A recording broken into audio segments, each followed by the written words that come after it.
құрбан кезекті видеоны жалғастырамыз. Енді былай келісіп алайық. Мысал дейік, сіз жалпы кестені құра аласыз екі жолмен де. Құра аласыз, өшіре аласыз, өңдей аласыз, орындарын ауыстыра аласыз деген сияқты, графическиймен де, SQL-мен де. Енді олардың барлығы дайын болғаннан кейін бізде мына нәрсе сұралады. Ол қалай десем болады? Ключевой сөздерге мән береміз. Яғни ең бірінші танысатынымыз ол select. Қарапайым тілмен айтқанда басқа программа тілдеріндегі hello world сияқты деп айтсақ болады. Ең қысқа видео болады. Ол бізде бүгінгі select. Select дейтін мәндерді көру дегенге жауап береді. Басынан бастап жазайық. Select жұлдызша from, менде таблицаның аты группа.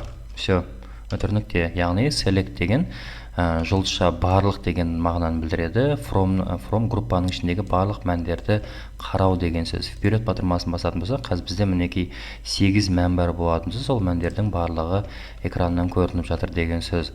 Мынау знак, который апостроф сияқты знак, бұны жазсаңыздар да болады, жазбасаңыздар да болады, аса бір қатты маңыздылығы жоқ. Пока что өшіріп тастайық. Біз where дегенмен отдельно танысамыз, но хотя бұған дейінде жасаған бол. Where дейтін типа қайда тұрған деген мағынаны білдіреді.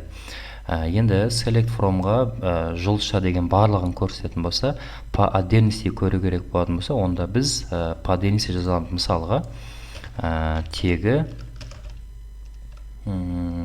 from группа, тегі үтір и оның жылы шықсын. Жыл. Все. From группа үтірнікте ранға жібереміз. Select from. Окей. Select деген осы мәндерді тауып бер. Ол қайда тұр? Группада тұр дейді. Вперед батырмасын басамыз. Жол мен жыл. Жол емес. Жыл.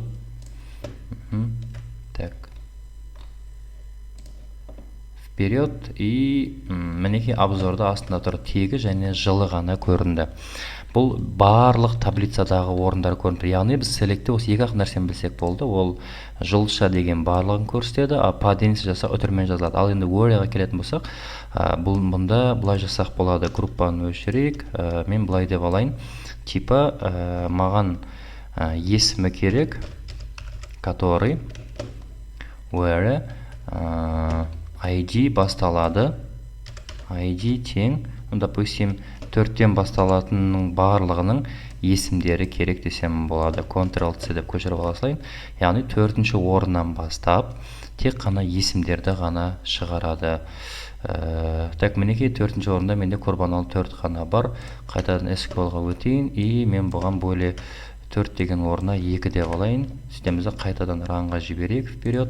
2-ден бастап мінекей екінші орындағы тұрған ғана есім ғана көрінді. Яғни екінші орында тұрған есім ғана көрінді. Ал бізге 2-ден бастап барлық көрінсін дейтін болса, онда условия өте оңай болады. Типа where условия берген сияқты ғой, үлкен, допустим, 1-ден. Яғни 1-ден үлкеннің барлығы көрінеді. Ол 2-ден бастап тек қана есімдер ғана көрінеді. Вот міне 2-ден бастап 14-ке дейін барлық көрінді. Чтобы дұрыс болу үшін біз SQL-ға ID-ді шығарайық. 2-ден бастап дейік, үлкен болатын болса 2-ден, сонда 3-тен бастап шығады. ID шықсын бірінші, ID и плюс есімі де шықсын. Сонда біз білеміз, 2-ден бастап шығып атқан көруге болады. Вот, 2-ден кейін 3-тен бастап 8-ге дейін барлық шықты. Ал между собой керек болатын болса, онда ID үлкен болатын болса 2-ден, and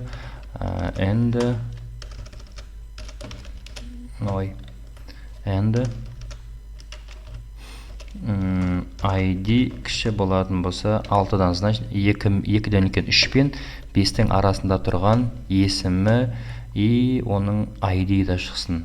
ID өтір есім шықсын. И все.